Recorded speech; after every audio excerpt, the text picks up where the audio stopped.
হাজার রাত কাতরভাবে ইবাদত করার চেয়ে ভালোবাসা দিয়ে কারো মনে আনন্দ সৃষ্টি করা তার থেকে উত্তম।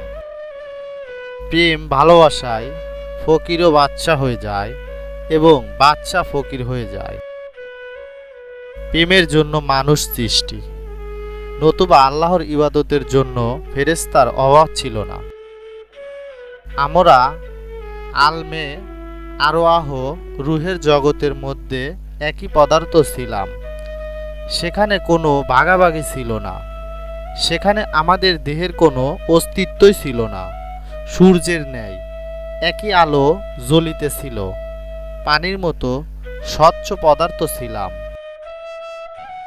আমার প্রথম প্রেমের গল্প শোনা মাত্র তোমাকে খুঁজতে থাকি, কিন্তু জানি না ওটা কতটা অন্ধ ছিল। প্রেম আসলে কোথাও মিলিত হয় না, সারা জীবন এটা সব কিছুতে বিরাজ করে। তুমি চলে গেলে আমার চোখ দিয়ে রক্ত বাহিত হলো, আমি কেঁদে কেঁদে রক্তের নদী বহালাম।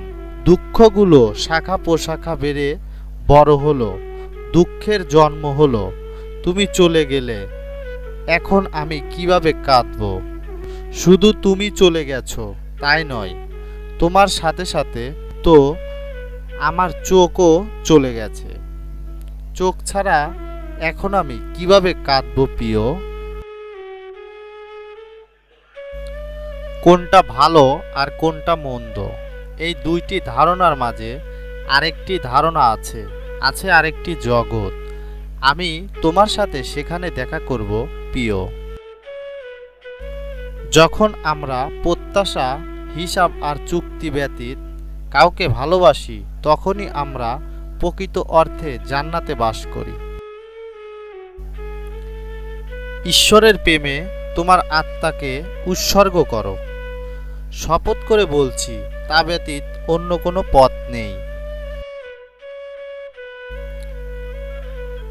যে হৃদয়ে ভরপুর আগুনে, তার প্রত্যেক কথাই হৃদয়ে ঝড় তোলে।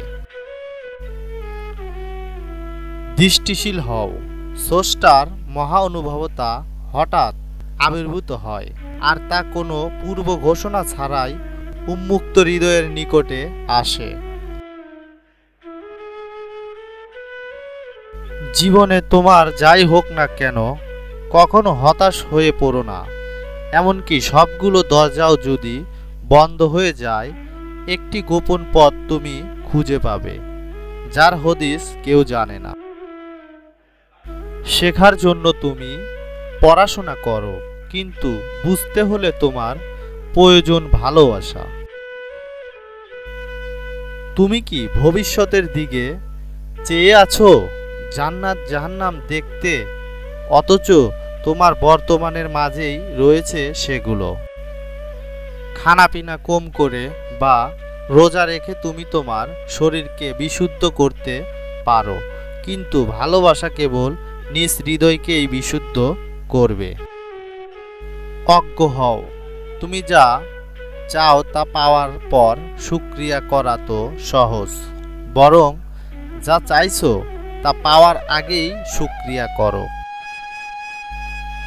ভালোবাসা ছাড়া জীবন হলো সেফ আবর্জনার মতন। যখন তুমি কোনো যুক্তি আর প্রত্যাশা ছাড়াই ভালোবাসতে পারবে, তখন তুমি জান্নাত খুঁজে পাবে।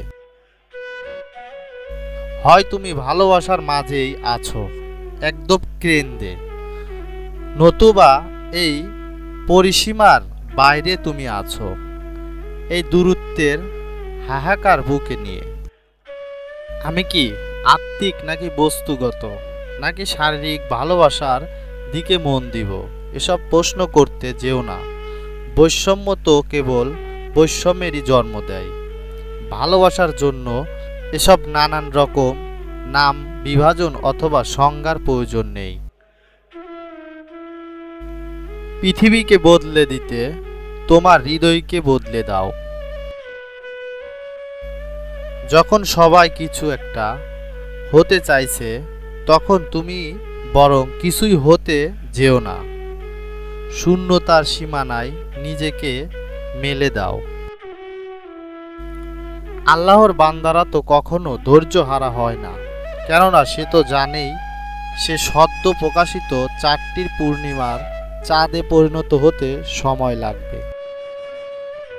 ন্যায় বিচারের উপর বিশ্বাস রাখো এবং বাকিটা ছেড়ে দাও।